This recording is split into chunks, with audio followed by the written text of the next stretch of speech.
Assalamualaikum warahmatullahi wabarakatuh. Waalaikumsalam warahmatullahi wabarakatuh. Bismillah, alhamdulillah, wassalatu wassalamu ala rasulillah wa ala alihi wa sahbihi wa mawala. La hawla wa la quwata illa billah. Amma ba'du. Teman-teman yang saya hormati, ini sebentar lagi kita akan menghadapi Idul Adha, ya. Jadi tidak ada salahnya kalau kita belajar bersama untuk memahami terkait mengenai masalah kurban, ya, mengenai masalah kurban. Perlu diketahui bahwa terkait dengan kurban itu ada beberapa hal yang harus kita mengerti, yang harus kita pahami, sehingga nanti ibadah kurban yang kita lakukan itu memang benar-benar berkualitas, maksudnya sah berdasarkan aturan syariat. Ya, teman-teman yang saya hormati, perlu diingat dan perlu dipahami bahwa berkurban, orang yang maksud saya orang yang berkurban itu hendaknya bisa memahami atau paham akan beberapa hal. Yang pertama, terkait mengenai masalah hukum. Nah, ini yang harus kita pahami bersama, ya. Pertama, hukum. Yang kedua, binatang kurban. Artinya binatang apa yang bisa untuk digunakan untuk kurban. Jadi nggak semua binatang tentunya. Jadi apa binatang apa kita harus paham. Yang ketiga, teknis, atau yang ketiga, pelaksanaan kurban. Kapan kurban itu dilaksanakan? Karena ada hari-hari tertentu itu. Yang keempat itu mengenai masalah tasawuf, pentasarufan daging kurban. Pentasarufan daging kurban kita harus tahu juga, karena nanti ada daging nanti kurban itu masalahnya ada kurban ketika sunnah, nanti bagaimana, ketika kurban itu yang wajib bagaimana, itu harus tahu. Yang terakhir saya kira mengenai masalah penyembelihan. Nah, ini yang perlu kita pahami bersama, ya. Yang perlu kita pahami bersama. Nah, untuk itu kita belajar bersama untuk mengupas terkait 5 hal tadi. Yang pertama, kita mulai dari hukum kurban. Secara fikih, kurban kalau menurut pendapat Imam Syafi'i, menurut pendapat Syafi'iyah, hukum kurban itu adalah sunnah kifayah, ya, sunnah kifayah. Jadi di samping seperti fardu itu ada fardu ain, ada fardu kifayah. Demikian juga dengan sunnah, ada sunnah dan ada sunnah kifayah. Gitu loh. Nah, sunnah kifayah itu sunnah yang sifatnya kolektif, ya. Artinya salah satu wakil keluarga ada yang melakukan, berarti sudah cukup. Artinya cukup itu bukan berarti misalkan satu keluarga itu hanya korban satu kambing berarti sudah mencukupi semua keluarga dapat pahalanya, tidak. Artinya sudah bagus gitu loh. Satu keluarga sudah kalau ada yang korban satu itu sudah bagus, lainnya sudah bagus karena sifatnya kolektif tadi. Nah itu fardu kifayah ya. Bukan fardu kifayah, maaf ya, sunnah kifayah. Itu terkait mengenai masalah hukum kurban. Jadi sangat dianjurkan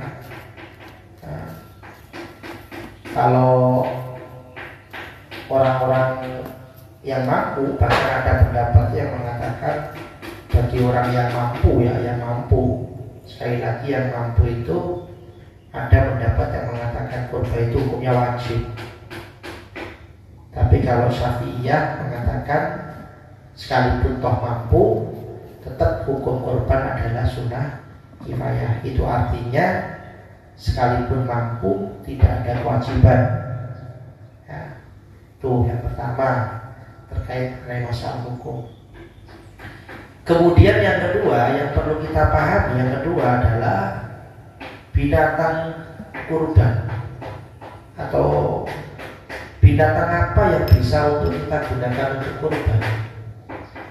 Nah, itu madzhabul arba'ah, para ulama sepakat bahwa binatang yang bisa untuk digunakan kurban itu adalah 1 unta, 2 sapi atau sejenisnya, mungkin kerbau sudah bisa, sapi atau kerbau. Yang ketiga kambing.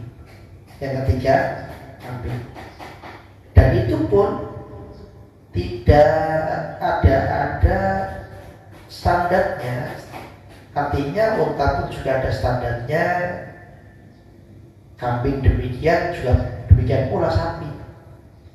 Misalkan untanya itu harus usianya 5 tahun, minimal 5 tahun, masuk ke tahun ke-6. Artinya mungkin bisa 5 tahun, 5 tahun 1 bulan, 5 tahun 2 bulan, dan seterusnya. Jadi nggak boleh unta yang umurnya kurang dari 5 tahun untuk disembelih kurban, maka nggak hasil. Nah, itu kalau unta. Kalau sapi itu minimal 2 tahun, minimal 2 tahun ya, minimal 2 tahun. Nanti kalau misalkan 2 tahun itu maksudnya 2 tahun masuk ke tahun ketiga, jadi bisa 2 tahun 2 bulan, 2 tahun 1 bulan, atau 2 bulan, 2 tahun setengah bisa. Yang penting jangan sampai kurang dari 2 tahun. Itu kalau sapi. Terus kalau jenisnya kambing, maka tergantung kambingnya. Kalau kambingnya kambing kibas itu 1 tahun ya, masuk tahun kedua ya. Tapi kalau kambingnya kambing kacangan ya 2 tahun masuk tahun ke-3. Itu standar ya, umur. Kalau kita mengacu pada umur. Jadi terus, tapi mungkin seandainya ya ini ada persoalan, misalkan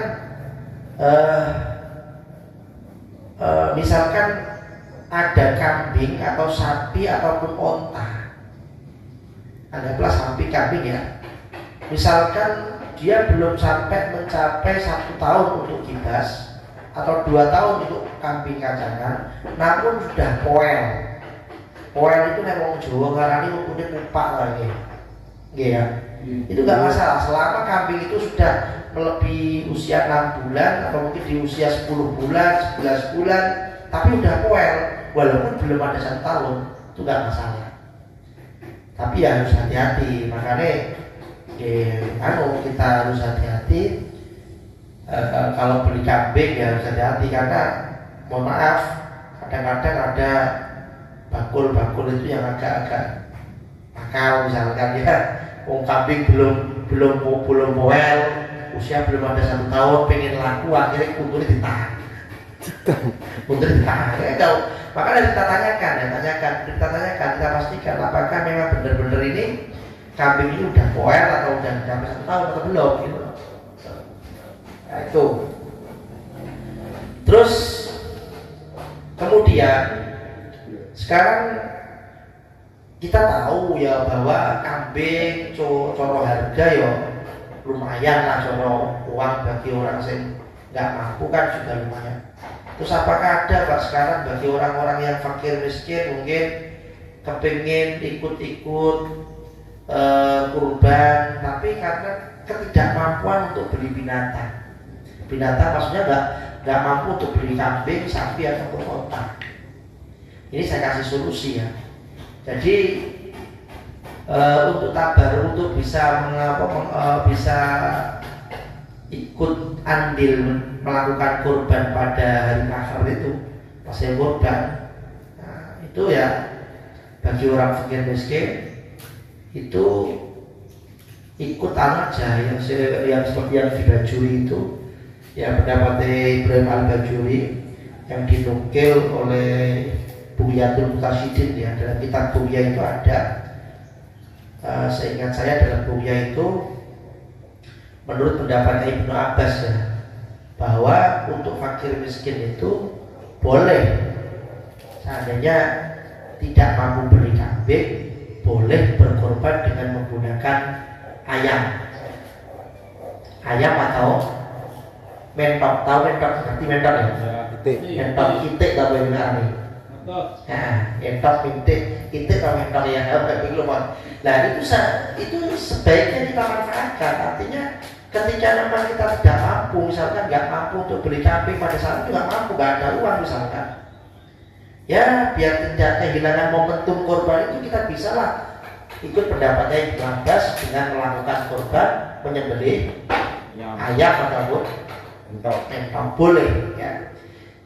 Seingat saya di Bajuri itu ingat saya di redaksinya Ali bin Abbas radhiyallahu taala anhuma, innahu yakfi fil udhiyah iraqatud dammi walau min jujajatin ya.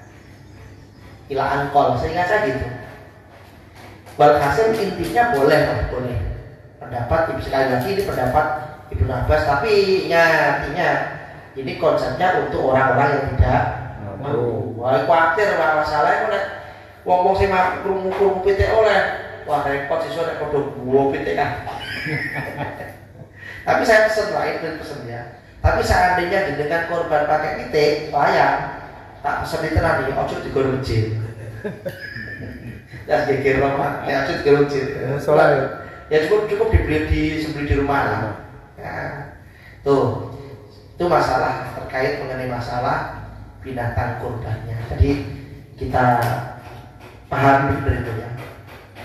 Jadi sekali lagi kalau terkait mengenai masalah hukum adalah sunnah kifayah. Kemudian masih mengenai masalah jenis binatangnya adalah unta, sapi, atau kerbau, atau kambing. Itu bagi yang mampu ya. Kalau misalkan terpaksa tidak mampu, ya bolehlah menggunakan ayam. Tapi sekali lagi untuk yang ayam ini mengikuti taklid pendapatnya Ibnu Abbas. Itu. Nah, yang ketiga yang perlu kita ketahui lagi di selain secara hukum kurban, kemudian binatang kurban, itu kita harus paham pelaksanaan. Kapan kurban itu dilakukan? Karena kurban itu ada waktu-waktu tertentu, ya, ada waktu-waktu tertentu. Nggak semua hari bisa untuk kita gunakan berkurban.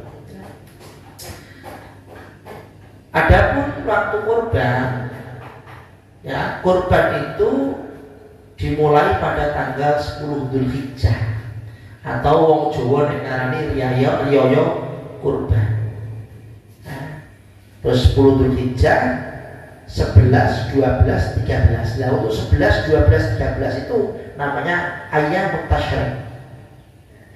Nah pelaksanaannya ya coro masyarakat itu pokoknya sabak dari sholat id. Sabak dari sholat id. Dari sampai jam kalau sholat id ya berarti kira-kira sholat id pagi jam 6, jam 6 seperempat. Misalnya wis ya sanggaplah nanti setengah itu atau jam itu kurang seperempat, udah nggak masalah. Ya, pas jangan sampai menyembelih kurban itu sebelum pelaksanaan sholat id. Misalkan subuh wis diloloni dibelese atau bengi dibelese, gak iso, maka tidak hasil udhiyah. Maka kambing yang disembelih belum pada waktunya maka bukan jadi udhiyah, bukan jadi kurban, melainkan jadi sedekah biasa. Bukan, jadi akikoh dewe, akikoh bukan. Ya jadi ini sedekah biasa. Nah, akikoh ada niatan ada tujuan akikoh. Nah, akikoh itu memang nggak ada waktunya, tapi memang ada tujuan untuk berakikoh. Nah, itu ada tujuan untuk mengakikoh ya. Tapi kalau misalkan membeli itu anggap sebelum sholat id kok subuh dibeleh, pokoknya tak beleh, ya wes jadi belian biasa, sedekah biasa. Itu jadi perlu kita ketahui itu. Terus kemudian boleh kita menyembelih kurban itu di hari selain hari Idul Adha itu, seperti hari Tasyrik, hari tanggal 11, 12, 13 Dzulhijjah itu boleh. Yang penting jangan sampai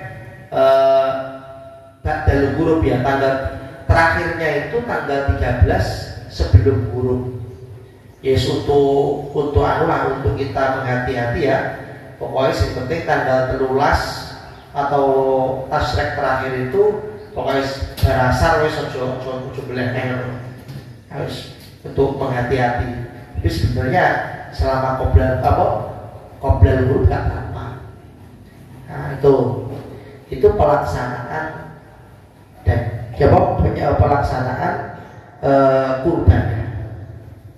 Kemudian di samping kita sudah memahami pelaksanaan kurban, kita juga harus memahami pula terkait mengenai masalah tasarruf daging, pentasarufan dagingnya.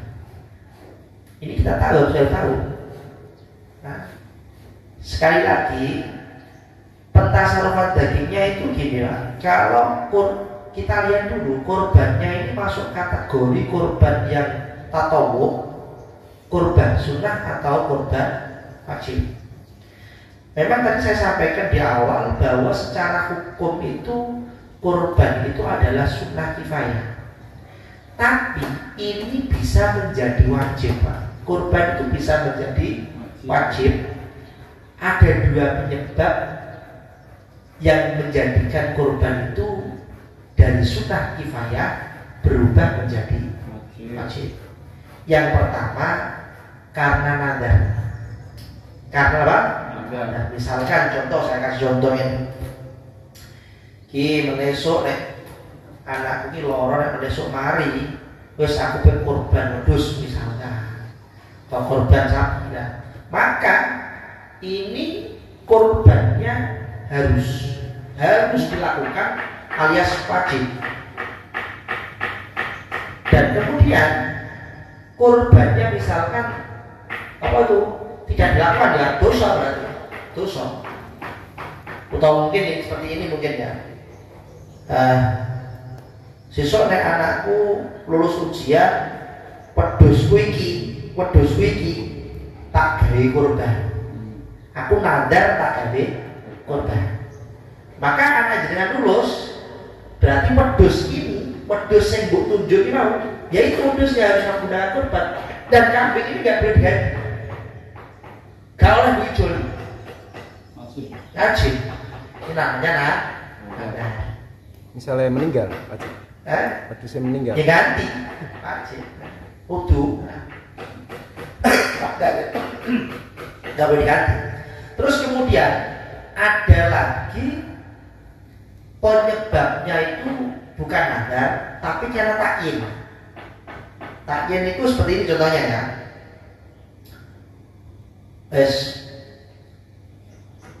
Wedhus wiko, tapi kan nadar. Wedhus tak siapkan untuk korban. Tak siapkan untuk korban. Maka wajib hukumnya untuk disembelih untuk korban. Tapi dia nggak nadar, tapi dia mentakyin, menyatakan seperti ini. Wedhusku iki tak cawisno kanggo korban. Wedhusku iki tak cawisno dari korban. Makanya juga wajib. Nah, cuman di sini ada persoalan Pak Yusuf.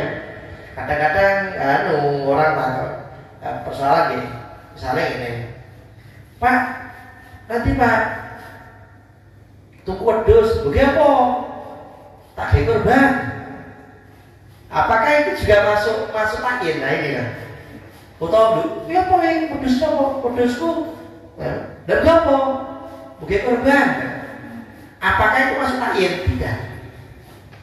Jadi kalau seperti itu mungkin kamu ditanya orang, Pak, berwedhus, tumbas wedhus, dia apa? Kayak korban. Misalnya itu ya. Itu apakah masuk takin sehingga wajib? Tidak. Karena pas ketika kita ditanya orang, dia modus ki tak gawe korban, aku tuh tak gawe korban. Itu Anda tidak mentakin, tapi Anda itu menjawab pertanyaan. Istilah ikhbar, kalamnya itu kalam ikhbar. Kalam ikhbar, aku takoni wong tak jawab, tak gawe korban. Bahkan nggak wajib ya, nggak wajib. Jadi ini itu.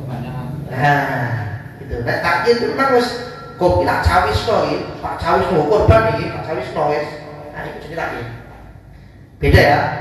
Memang agak mirip ada. Tapi ya, hal itu tapi saya nggak menyediakan korban karena saya ditanya orang, dia mau gaya korban.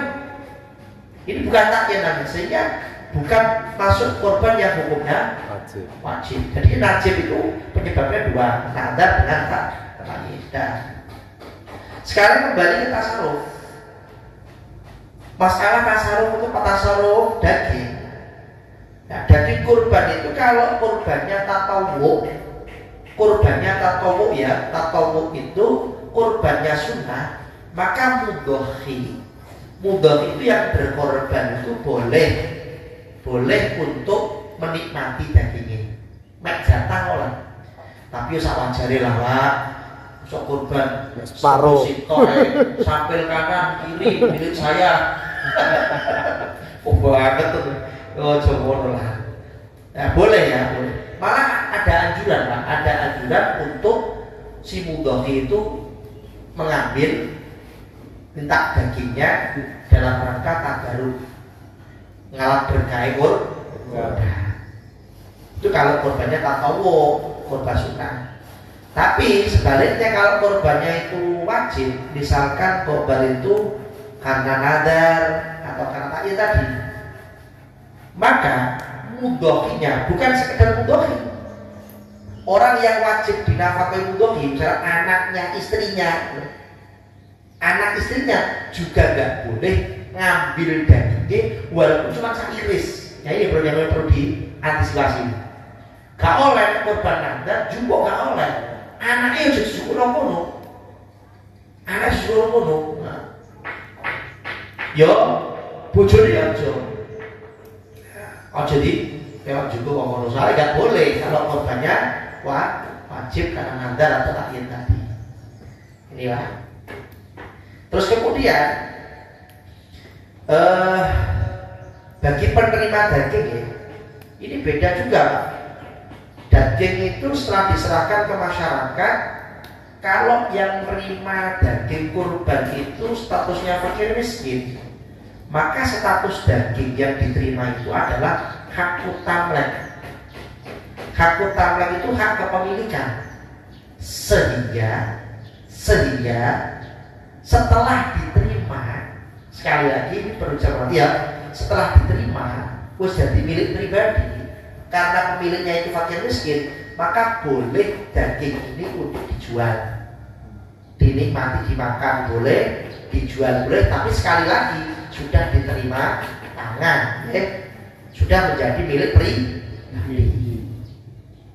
Tapi kalau yang terima daging itu orang kaya, sekalipun sudah diterima tangan, orang kaya nggak boleh menjual walaupun sudah diterima tangan. Masalahnya berbeda, haknya berbeda. Kalau daging itu yang menerima fakir miskin itu hakut tamlek, tapi kalau yang menerima itu orang kaya, nggak hakut diafah.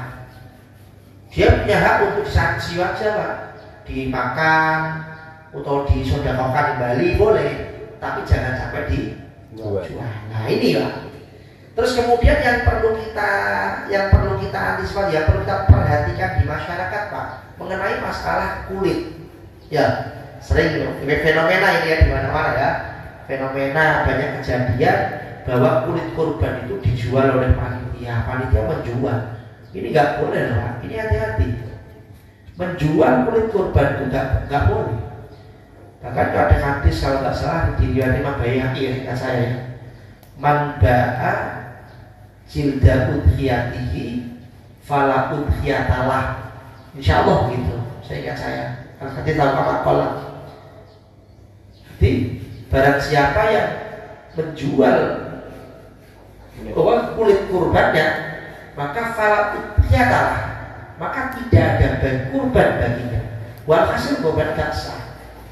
Loh ini bahaya ya, bahaya. Gak dapat pahala kurban maksudnya. Akhirnya jadinya sembelihan biasa gitu.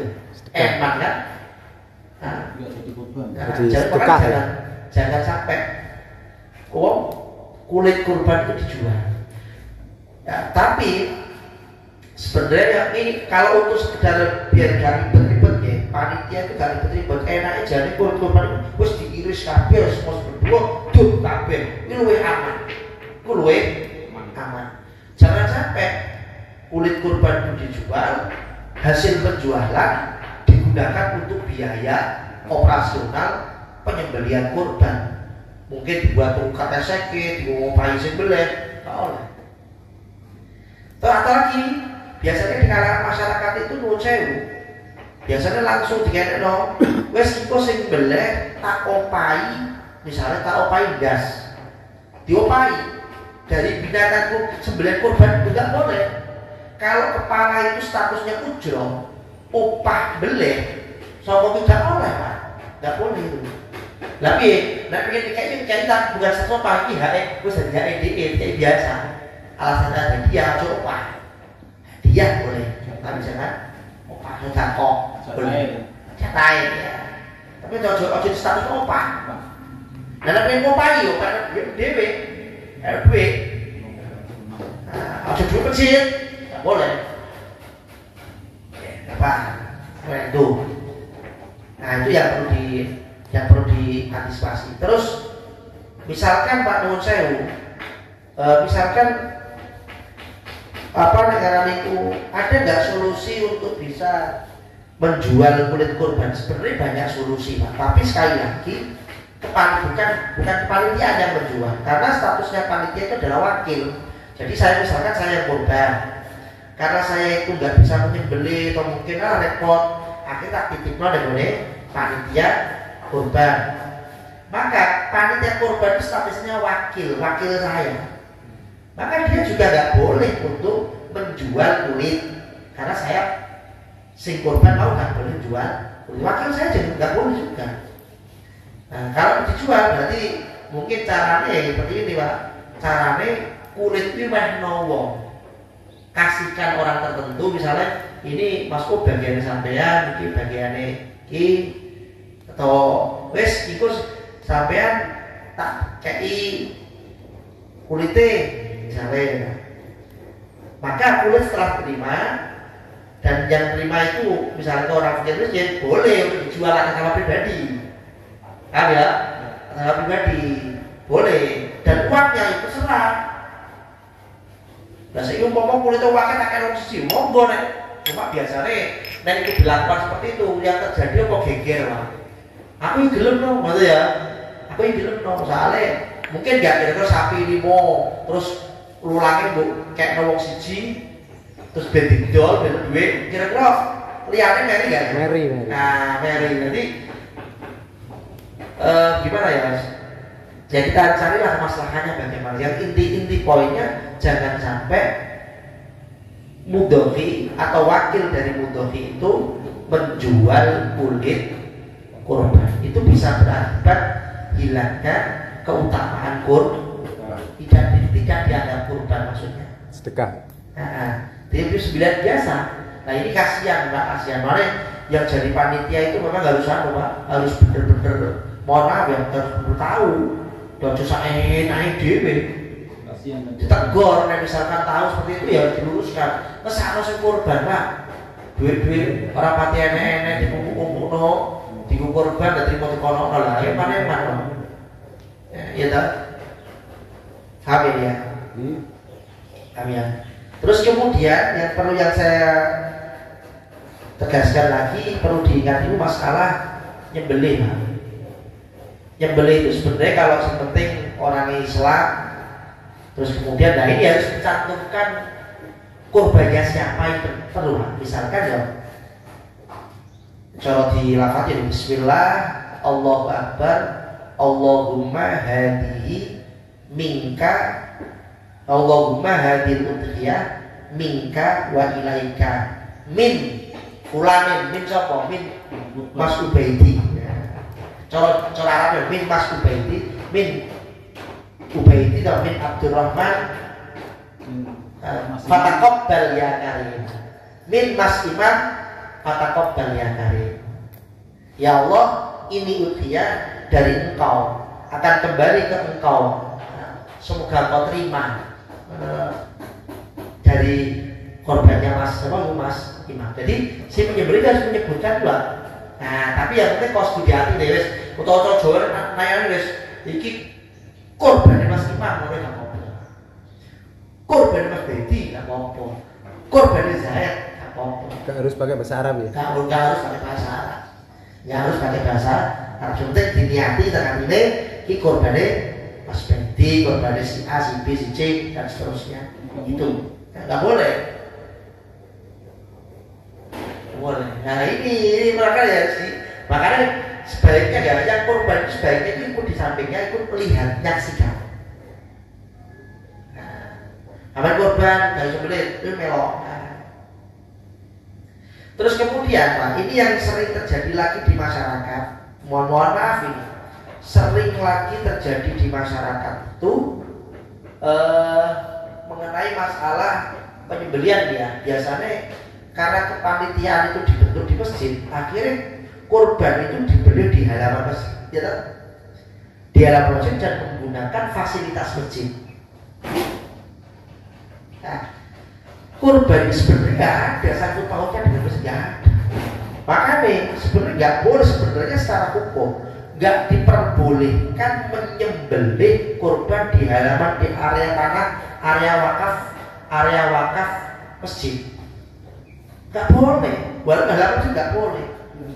Dan menggunakan itu juga nggak boleh, menggunakan fasilitas masjid, misalkan ya, Amin, mohon maaf, ngumbah pakai baju masjid nggak boleh, haram, ini nggak boleh. Tapi Pak, ini sudah berlaku bertahun-tahun, Pak. Solusinya ada nggak? Ya, kalau memang sudah ini berlaku bertahun-tahun, solusi kan? Yuk ini Pak, solusi ini kita ngambil sebenarnya nggak boleh. Solusi ini gini. Misalkan kok masih memaksakan itu pakai fasilitas masjid, ya harus ganti Pak. Harus ada iwak. Misalnya bajunya piro, dijoli. Terus aku nyanggul latar masjid, nyewa piro kayak duit masjidnya. Harus ada manfaat yang kembali kepada masjid. Nggak boleh kalau itu. Makanya palingnya jual sebelumnya loh, menggunakan fasilitas masjid harus dijoli. Kados itu Pak, misalnya mohon maaf, kadang-kadang omahnya cedek masjid, jadi pengurus masjid terus duit gawe, ya, terus akhirnya karpet masjid silek, ngilat karpet masjid, ngilat dipasangin duit digowo, ya udah nggak oleh, gundung seberang nggak oleh, jadi saya Pak, itu kayak duit, dah umumnya piro, nggak oleh gundung seberang. Artinya kita nggak boleh menggunakan fasilitas masjid bukan untuk masjid, nggak boleh. Poinnya kita tidak boleh menggunakan fasilitas masjid yang fungsinya tidak ada kemaslahatan yang kembali pada masjid, nggak boleh. Saya tanya, kurban nggak ada kembali masjid, sehingga cuma nggak oleh. Solusi memang misalkan kalau ya harus kita kasih jatah airnya berapa, kasih masuk ke masjid. Nah terus saya ngotori ini boleh ikut duduk di rezeki dengan lama dulu saya dalam di rezeki itu terus ngekei uang sewa. Nah ini semuanya bilang loh, tapi gak harus mahal-mahal. Sampai 10 juta ya orang ngono tuh kan, gak masuk akal. Mosok nganggo baju 10 juta ya orang, terus umumnya gitu lah. Intinya itu yang perlu diperhatikan karena kadang-kadang teman-teman itu nggak tahu masalahnya itu. Ya, itu. Jadi saya kira terkait mengenai masalah kurban itu fenomena terjadi di masyarakat itu yang sangat apa itu perlu kita pahami itu. Mungkin tadi ya, yang poin yang ke berapa tadi mengenai masalah pentasarufan daging gitu. Jangan sampai sekali-kali termasuk kulitnya itu dijual. Oke. Nah, terus nek masalah siapa yang berhak menerima daging, semua berhak. Semua berhak. Cuman ya tadi status dagingnya berbeda ketika diterima. Kalau ketika menerima fakir miskin maka haknya hak taklek. Ketika orang kaya maka haknya hak diafah. Itu toh. Bedanya apa? Kalau taklek bisa dijual, tapi kalau diafah nggak bisa. Sekali lagi yang menjual kan sudah diterima, pribadi gitu. Nah, yang perlu ditegaskan jangan sampai menjual kulit kurban. Wes lebih amannya wis Inggris kabeh ora wis Inggris. Saya kira Pak, dan piro to duwite pulang iku akibat dampak gede. Dampak gede. Pada wis itu langkah amannya ya. Tuh. Terus mengenai masalah pelaksanaan tadi, ya tadi jangan sampai membeli kurban di luar hari Tasyrik atau sebelum hari Idul Adha. Sebelumnya itu nggak boleh. Artinya nggak boleh. Maksudnya itu kurbannya nggak hasil nanti dari sembelian dia biasa. Tuh. Terus Pak Nyuwun Sewu, kadang-kadang banyak orang yang itu apa nek karane ngurbani wong sing wis mati ya lah ya ngoten iki. Di masyarakat itu boleh enggak? Kalau menurut pendapat kaul sing utama enggak boleh, enggak ada. Tapi juga ada ulama yang diperbolehkan. Ya, ulama seingat saya siapa ya? Abu Khor siapa lupa ya? Ada Pak.